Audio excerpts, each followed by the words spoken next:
Thank you very much, Dementia Australia. What we basically wanted to do was piece together a few different tiers, a few different offerings to the community. The first one we thought we'd do is the dementia mentors. It can help with introducing people to each other and just generally relaxing and seeing, you know, they might pick something up from somebody. I think it's a great idea. Well, we thought it'd be a good idea to make contact with other people with a similar sort of problems, especially from my side, from the carer sort of point of view.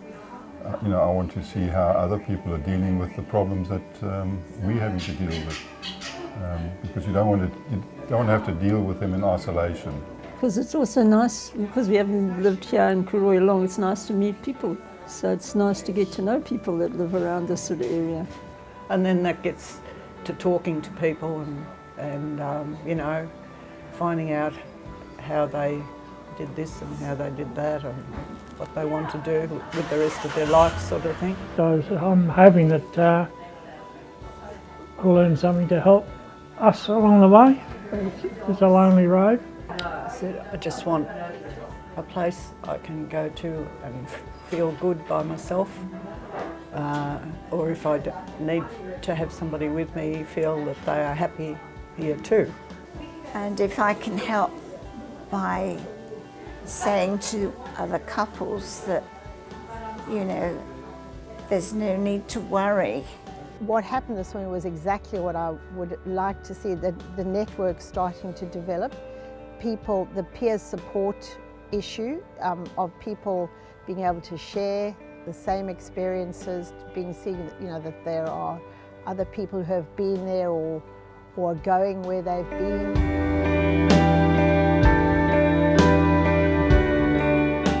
The problem is if you meet people and they don't understand that this is early stage of dementia, you know, they can be a bit funny about it. So it's difficult to mix socially with a lot of folk. Sort of, oh, I've heard of that, it's just memory loss, isn't it? Oh, that's old age. Well, people, including myself, I didn't realise what it was until, you know. Teacher.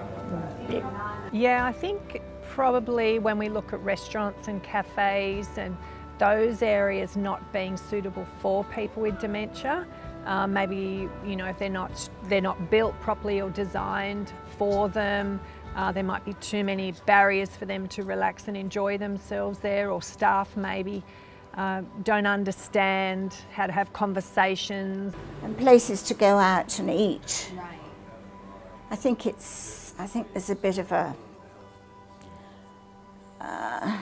funny feeling about taking somebody into a place that they might not eat properly, or, you know, which they can't always.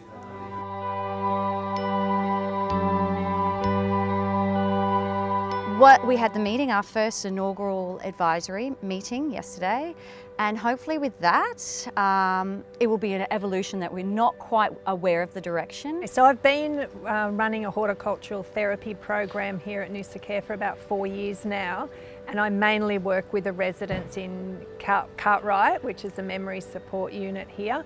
So I have a real interest, I guess, in gardening for people with dementia. So yeah, I'm able to bring my experience to the board.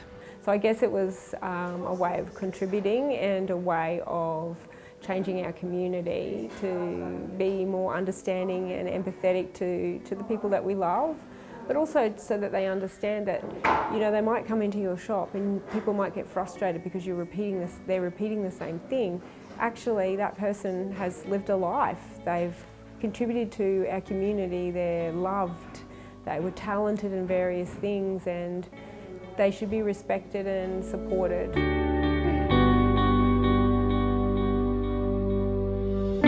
I'd love to see the community have a greater awareness of dementia and an understanding for people and an understanding of the challenges that people living with dementia have, and to have a little bit more compassion, a little bit more understanding, and offer an inclusive sort of community. Actually have activities or functions or something, even if it's a strategic plan in place that we're following. I'd love to see that we're actually implementing things and working towards that dementia-friendly community here at Noosa. Because it's bold, it's ambitious, but that's how change takes place, when you step out and you actually don't do the comfortable thing.